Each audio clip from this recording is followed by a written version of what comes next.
Quando a gente olha para uma paisagem coberta de neve, parece que está tudo branco, não é verdade? Mas basta observar um pouco mais e percebemos que o branco quase desaparece. A neve reflete o sol. Ela recebe a luz do pôr do sol, recebe a sombra das árvores, ou seja, a luz muda o tempo todo. E é isso que mais me encanta no pastel seco, porque diferente de outras técnicas, eu não consigo misturar as cores antes de pintar. Eu preciso construir a luz aos poucos, camadas por camadas.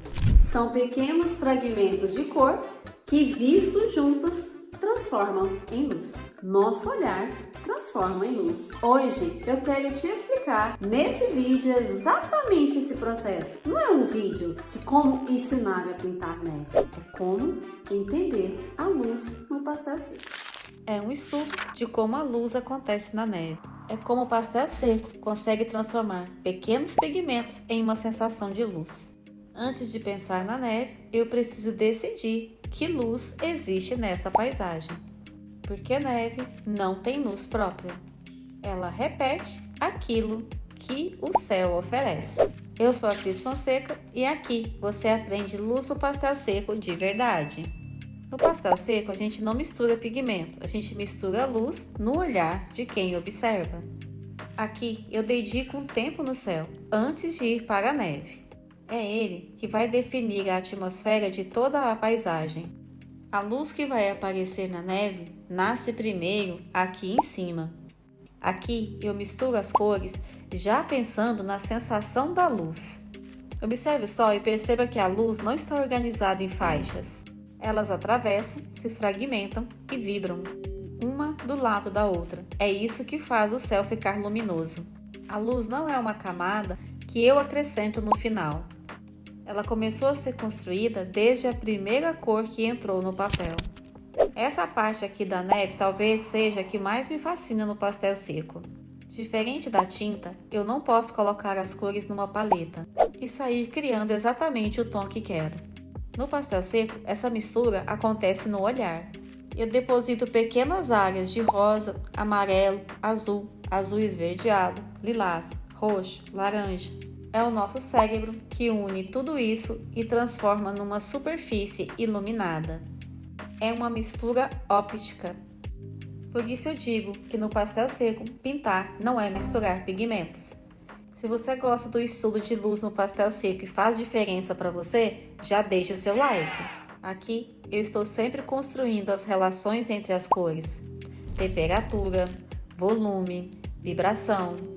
Uma coisa que sempre observo é o valor tonal. Muitas pessoas procuram primeiro a cor certa. Eu procuro primeiro a quantidade de luz. É ela que faz sentido para mim. Porque se o valor estiver correto, mesmo numa cor inesperada, isso pode parecer completamente natural. As árvores estão aí como um elemento para explicar a luz. Elas não estão aí porque existem árvores. O objetivo é projetar a sombra. A cerca também. Cada sombra reforça a intensidade da neve iluminada. A luz só parece intensa porque existe algo mais escuro ao lado. Perceba que aqui eu não usei o preto. As sombras continuam cheias de cor, elas vibram. E é justamente essa variação de temperatura que impede que a pintura fique sem vida, dura, chapada. Muita gente começa uma paisagem pensando nos detalhes.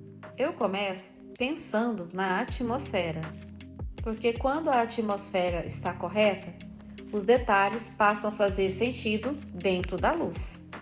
Por isso aqui eu trabalho com massa de cor. Aqui eu procuro criar um caminho de luz para direcionar o olhar. E perceba que em nenhum momento a neve é branca, nem na parte mais iluminada. Ela é colorida porque ela reflete tudo que está no ambiente. E o amarelo está aqui porque eu resfriei a área antes de acrescentar qualquer tom, como você pode ver os azuis, os violetas. Agora eu quero saber de você. Quando olha para a neve, qual é a primeira cor que você vê? Branco, azul, violeta ou outra? Me conta aqui nos comentários. Esse tom rosa alaranjado está aqui para criar uma área de temperatura, para dar vibração à neve. E veja que eu deixo a textura do pastel seco aparecer, e isso é intencional, porque eu estou procurando um brilho maior. Pastel seco não é leveza o tempo todo. Esse animalzinho, a raposa, tem uma função interessante aqui. Eu a coloquei para criar um ponto de interesse na pintura. Depois que o olhar percorre o pôr do sol, a neve, ele encontra uma história acontecendo. Mas eu tomo cuidado para que ela não seja mais forte do que a própria luz, porque a protagonista dessa pintura é a luz. Então, quanto menos contorno eu der para a raposa, mais luz ela vai ter. O que eu mais gostei nessa pintura foi a faixa de luz amarela atravessando a neve. Ela cria um contraste muito bonito entre os azuis e o violeta. Isso mostra que a neve parece branca, mas é a temperatura das cores que faz a neve ganhar vida. Ou seja, é a vibração, a temperatura da luz. Então, o que tem de mais forte nessa pintura não é a neve, é a sensação de que a luz está preenchendo o ar. Quando eu comecei a estudar a luz no pastel seco na pintura, achava que a beleza estava em descobrir quais as cores usar. Hoje eu penso completamente diferente. Pintar para mim é aprender a observar relações.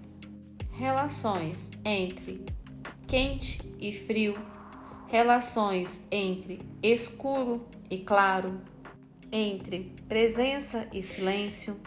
Talvez seja por isso que eu sou apaixonada pelo pastel seco. Ele me obriga a desacelerar, a confiar que pequenas partículas de pigmento, vistas juntas, podem criar uma sensação que nenhuma cor sozinha conseguiria. E para mim, essa é uma das maiores belezas do pastel seco. E cada toque do seu pigmento muda a luz. Pastel seco é uma conversa entre luz, pigmento e papel. No pastel seco, a luz não é detalhe, é estrutura. Se você gosta de estudar a luz e quer aprender o pastel seco muito além da técnica, se inscreva no canal. Toda semana eu compartilho um novo estudo de luz no pastel seco. E conta aqui nos comentários, quando você olha para a neve, qual é a primeira cor que você enxerga? Tenho curiosidade em saber como cada pessoa percebe a luz. Beijos e até o próximo vídeo.